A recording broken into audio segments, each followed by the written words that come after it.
Welcome back to another episode of College Ball with J Dog. Got a show lined up for us as usual. As always, I'm gonna beg you at the beginning, do that YouTube stuff for me. Hit that like button, comment, subscribe. You hit that bell. Make sure you hit all. That way, my videos pop up for you when I post them. Getting to record a little earlier today. Hopefully, I'll make it through. Boot Carter Days till kickoff, y'all. If you're not a Tennessee fan, it's 23. It's right around the corner. Kansas State, Iowa State, 16 days away. So come Saturday, it's 2 Saturdays till we're watching some ball, and then 3 Saturdays from when the big dogs hit the field. Not saying Iowa State and Kansas State ain't big dogs, but we all know they're not title contenders. So we're going to go over Pavia, back at it. Josh Hoover is a furry. Got top 10 freshmen to watch according to ESPN. And Glenn Ellerby gets a lot of hate from Tennessee fans. You got a player that's taken up for him, says he's the reason he stayed. So without further ado, y'all grab your daggone snacks, get you a drink, kick back, relax. Let's get into it. First things first. Oh, Pavia, he's like herpes, y'all. Every time you think he's going to go away, he pops back up. You're like a bad case of the herpes, I swear. Every time you think he's done talking, he got something else dumb to say. I think we've got the tools offensively and defensively to go put our foot forward and go win the national championship. That's standard.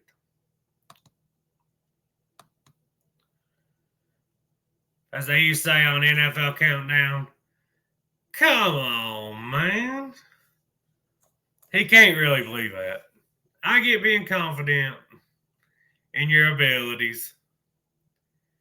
But, man, it's like every day he's giving all the other teams more ammo to want to go beat the brakes off of them.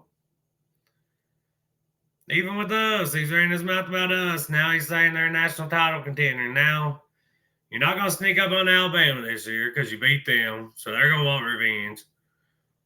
You're not going to sneak up on Auburn again. They're going to want revenge. We're going to want to beat you because of all the shit you talked. Virginia Tech's going to want revenge. I just don't understand giving all these other teams ammo. I mean, I know every team has a guy that talks a little bit of junk, but, man, it's every single day anymore.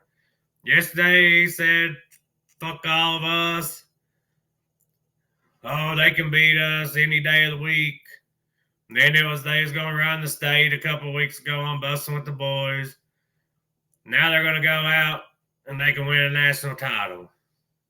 You're Vandy. The best year you've had since like the 40s is 9-3 with James Franklin. James Franklin should have won Coach of the Year, National Coach of the Year for that. If you go 9-3, that's an absolute ceiling at Vandy. And James Franklin done it whenever we was down and Florida was down a little bit. But he's still done it. So, of course, Pavia keeping himself in the news. Like I said, he's like a bad case of the herpes. Every time you think it's clearing up, pops right back up. Up next, Tennessee tried to get this guy whenever Nico left. Josh Hoover. It's probably a good thing he didn't come because, no offense to him, but you do that right there in Tennessee, you're going to get laughed out of the college. I mean, I'm not here saying here or there what it is, whatever. But I know this state. I know its fans. And they would not be happy to know their quarterback's a damn furry. Why would you do that? Why would you even come out as that? Even if you was, why would you not keep that crap hidden till at least after the season? I mean, literally post a video of himself in a furry outfit at a Fort Worth convention in a fursuit. So one of the best quarterbacks in college football is a furry, y'all. What's y'all's opinion on that? I'll give you mine. I don't want to piss nobody off, make nobody mad, lose no subscribers. But what in the hell is wrong with some of these kids these days? I don't understand it. Maybe it's not for me to understand. I'm only 34, but a lot of people's told me I'm like an old man, not in my thinking, just I go to work, I come home, I fish, I watch sports. That's about the extent of my life. But I just seen that and I thought it was, I guess, interesting, you could say. Never thought I'd see the day a star quarterback in college football was a furry. But here we are. So y'all let me know what you think about Josh Hoover being a furry in the comment section. Next topic. We got ESPN's top 10 freshmen to watch. We're going to go over those. Number 1 is Bryce Underwood. That's a given. Michigan season's going to ride on if he is worth the hype or if he needs a year or two to develop. Underwood made waves in November when he flipped his commitment from LSU to Michigan, thanks in part to a reported Godfather NIL offer from the Wolverines. And it made sense why Sharon Moore was so desperate to keep him in the state since the Rivals industry rating began in 2004, quarterback recruit. No other quarterback recruits had a higher rating than Underwood, and Michigan had the 4th worst team passing grade in 2024, starting 3 different signal callers for the season. They say Underwood's a physical freak, y'all. I mean, that's the word on the street. Unfortunately, that's not all it takes to play quarterback. If it was, Joe Milton would be the best quarterback in college football, and he'd be the best quarterback in the NFL. Having the tools is great, but you got to have it between the ears, and you got to be able to put a touch on the ball. You got to be accurate with it, all that. I've said it before. I'll say it again. One of my subscribers is a Michigan fan. He says I'm always hating on him. I'm not hating on him. I just think it's a tall task to ask any true freshman, no matter how good they are, to carry your team. But they also beat Ohio State last year's 20-point underdogs with 60 yards passing. So they could prove me wrong. Everybody knew Bryce Underwood would be number 1.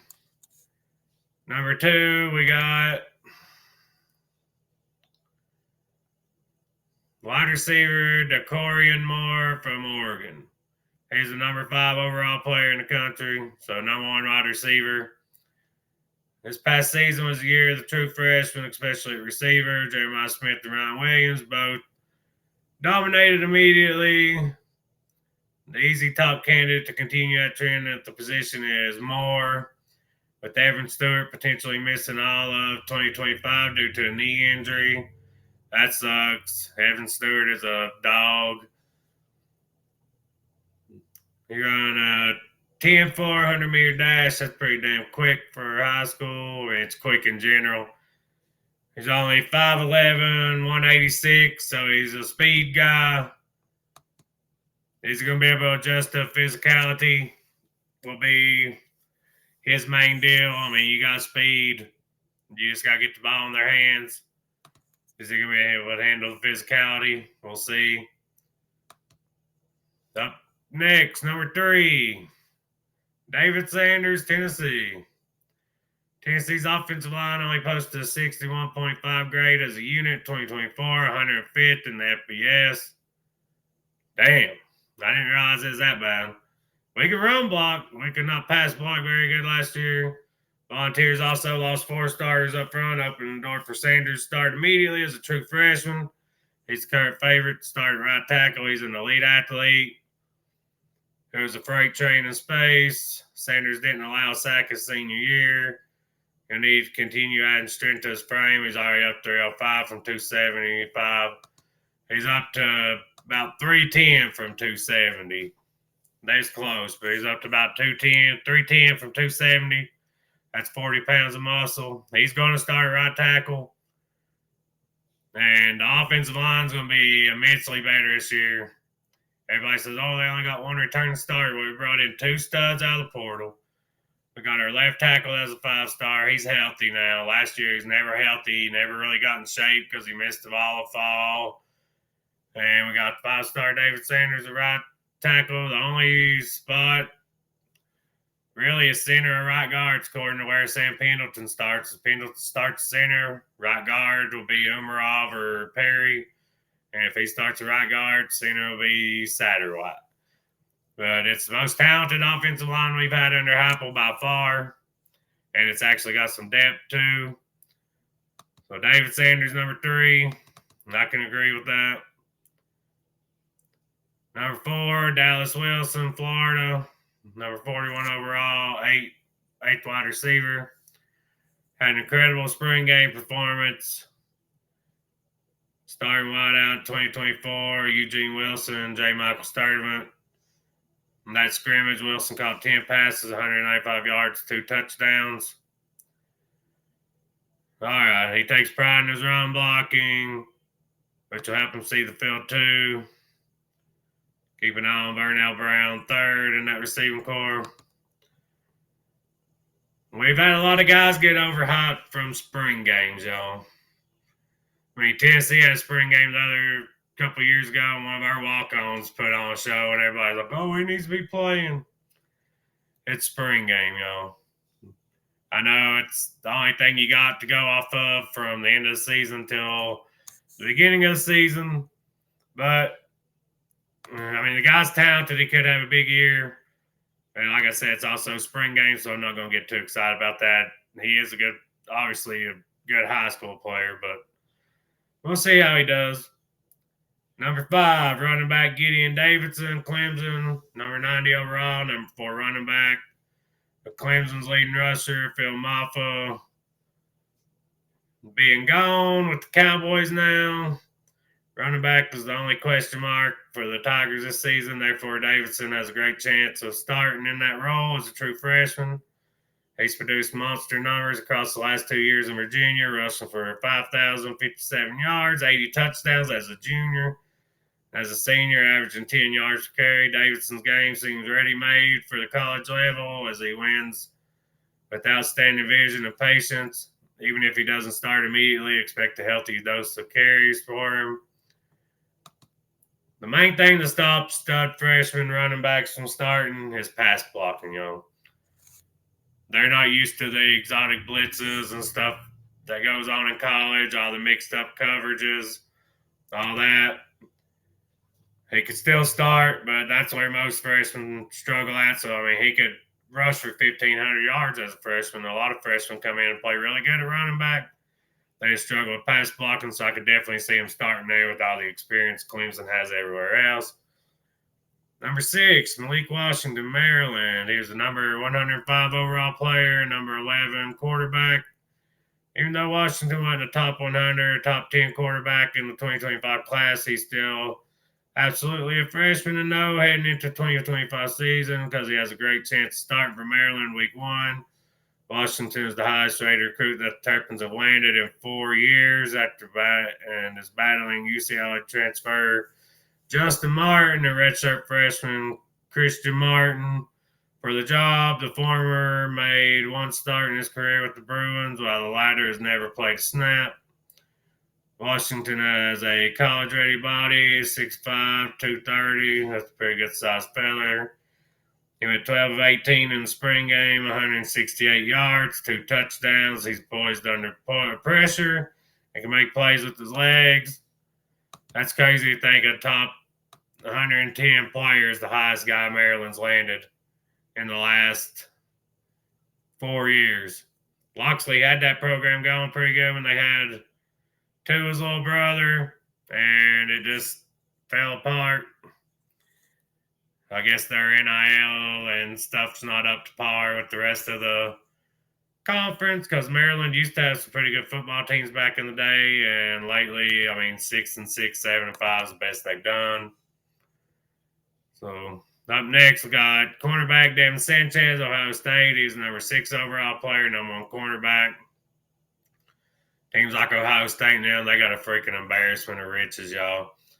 Ohio State lost the top corner from last year, Denzel Burke, and while it's unlikely that Sanchez starts as a true freshman over Igbenelson and Jermaine Matthews Jr., he should be in line for significant playing time. So he'll rotate in. I'd say he's probably going to be a pretty good contributor.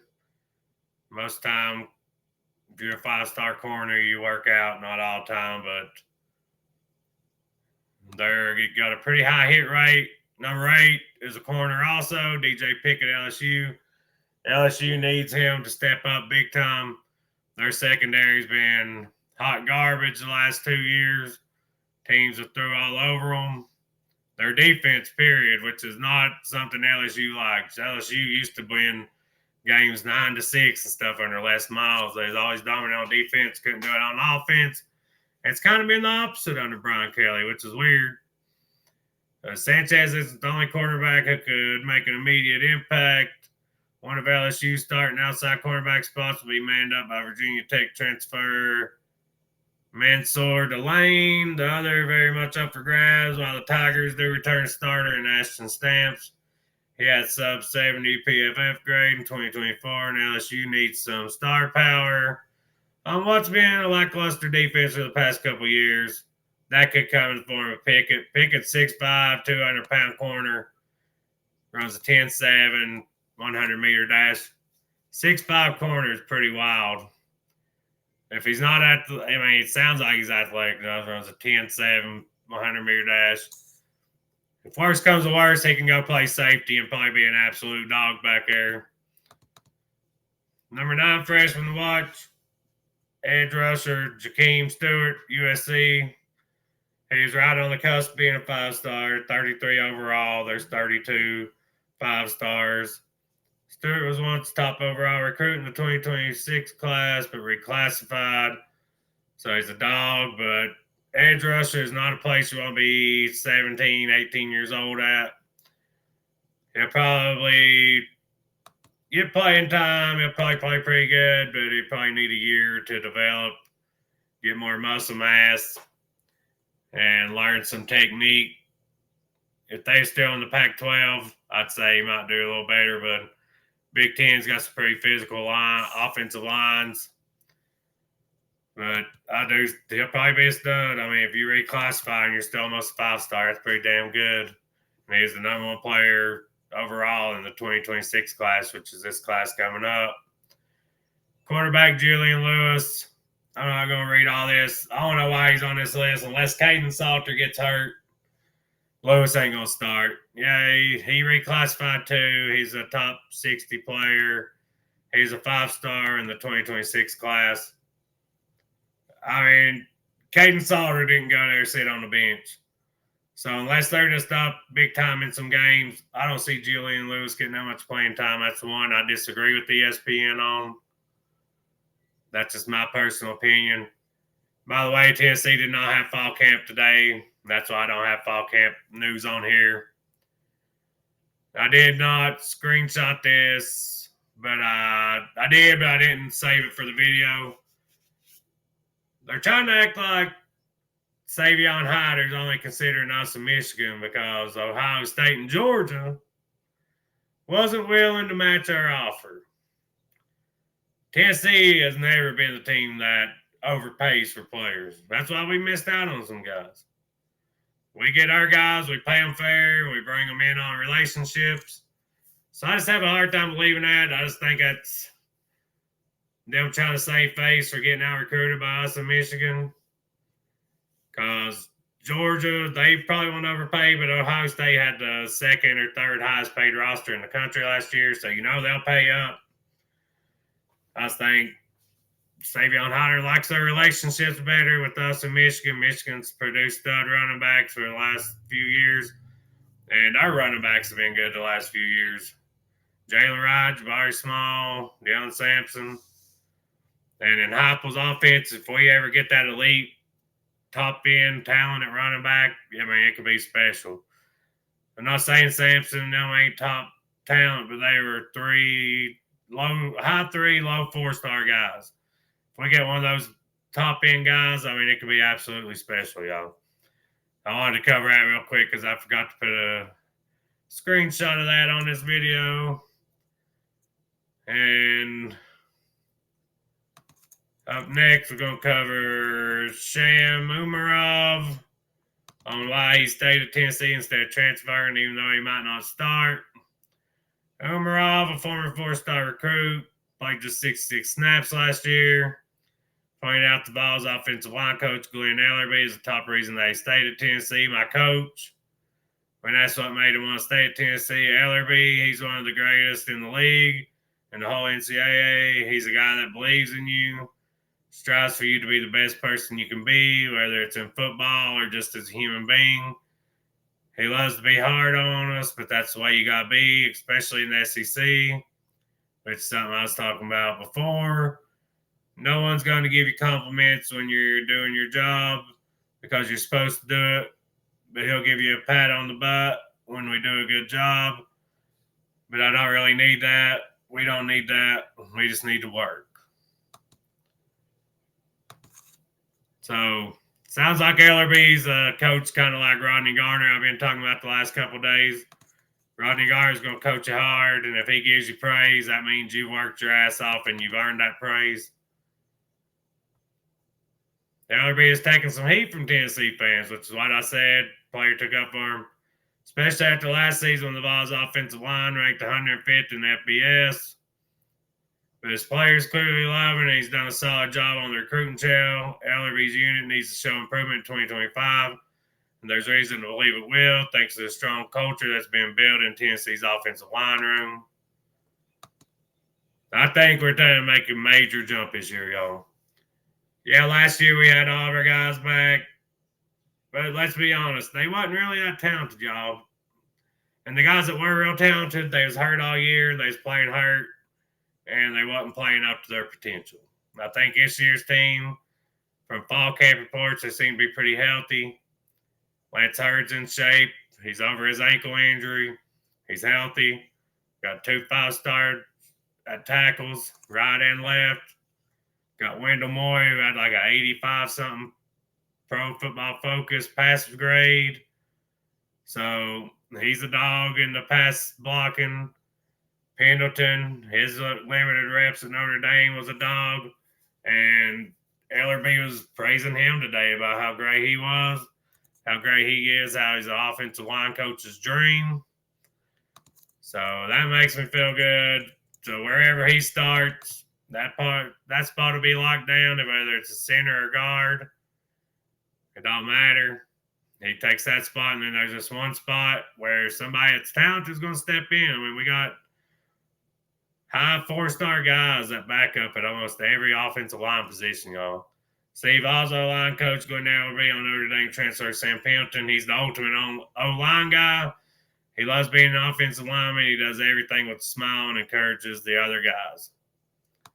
So basically, he's just the guy that you love to coach because he's going to come to work every day. He's going to work his ass off. He's not going to complain. He's going to do whatever you need him to do. Which type of player you want. Last thing we got to go over is ESPN on our playoff odds.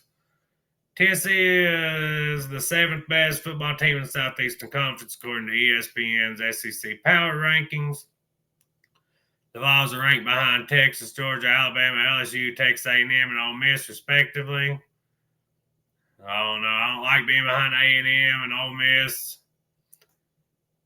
because we've done it Ole Miss has done it too, but A&M hasn't. So A&M, until they prove they shouldn't be up there. The SEC schedule gets a lot harder for the Miles this season. It's the same schedule as last year. We just flip road and home games. We go to Alabama and Florida this year, and Georgia comes to us. Last year, we had Alabama and Florida home, and we went to Georgia. The Georgia game on September 13th is also earlier than usual, albeit at home, as Tennessee breaks in the quarterback. Defense should again be very good. Keep the balls in games, but they're going to need more explosive plays on offense if they're going to make the playoff again. I can agree with that. That's why I think Aguilar is going to be a starting quarterback, because he's the most accurate with the deep ball. And if we could hit deep balls last year with Nico and his 17% deep ball completions, we'd have won games by 2-3 scores sometimes that we had to pull off at the very end. ESPN listed Tennessee as a long shot to be in the college football playoff this season, along with Oklahoma, South Carolina, Missouri, and Florida. Texas, Georgia, Alabama are in the should-be-in category, while LSU, Texas A&M, and Ole Miss are in the running. Tennessee will be looking for a return to the playoff. Nico Iamaleava is out as quarterback, and Joey Aguilar comes in after spending the spring at UCLA. The Vols will again need Tim Banks' defense to carry the load. I don't necessarily agree with that. I think Aguilar can get the offense humming, even Merklinger. I think the defense is going to be good, and if they're as good as they was last year or better, and our offense is as good as I think it'll be this year, look out. So I don't necessarily agree with ESPN on that. They gave us like a 36% chance to make the playoff, but that's what they gave us last year, and look where we was. So y'all tell me what you think. Y'all think ESPN nailed it or didn't? Is there any freshman you think should have been on the list that wasn't? And tell me what you think about Pavia being like damn herpes and just keeping on popping back up every time you think he's gone. And tell me what you think about Josh Hoover being a furry. Lord have mercy. College football is changing, y'all. That's the show for today. I appreciate y'all tuning in. As always, go Vols.